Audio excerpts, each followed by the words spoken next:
Is there a day in your life that has changed you forever? Most people would say that it would be the birth of a child, a wedding, or something happy. Well, for me, that day was the 14th of July, 2015. I woke up like any other day, started getting ready for work. My husband was lucky. He got to sleep in because he was off that day. I go to work like normal, and when we get to work, around lunchtime, it started raining really hard, and then the tornado sirens went off. So we all huddled into a room to make sure we were all safe, away from any of the storms, and I tried to call my husband during this time. Well, he didn't answer, and I thought, well, maybe he's really sleeping in late. I didn't think too much about it after that. I finished my day at work, and on the way home, I realized that I had to stop at the grocery store. We didn't have anything for dinner, so I got the groceries and I headed home.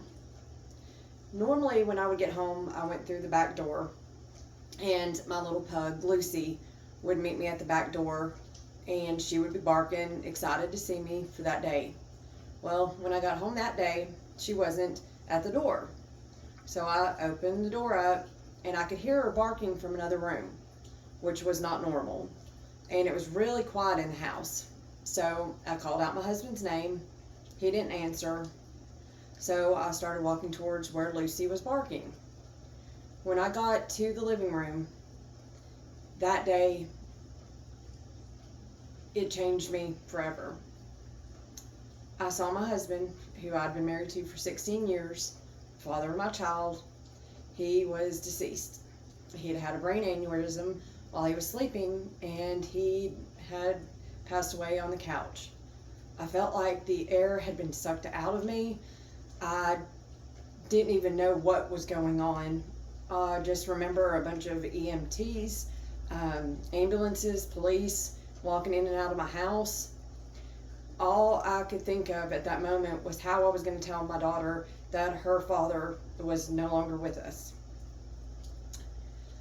I am thankful now for the fact that my daughter had stayed home with my mom that night before, and I didn't have to worry about her being at the house.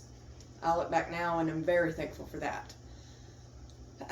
Most people would wonder why I would choose to tell such a sad story. Well, it is a sad story, but the point to my story is to let people know that even at your lowest point, when something that has changed you forever happens, that it hurts at that moment, and it still hurts now, but it has made me a stronger person. It's made my daughter a stronger person, and I just want people to know that it does get better and to not give up.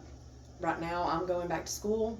My daughter is a freshman at Tennessee Tech, so it does get better. And for us, we talk about my husband all the time. We celebrate his favorite holidays. We try to keep him alive in our memories, but we also didn't give up. So the moral to my story is do not give up on yourself, because it will get better. Thank you.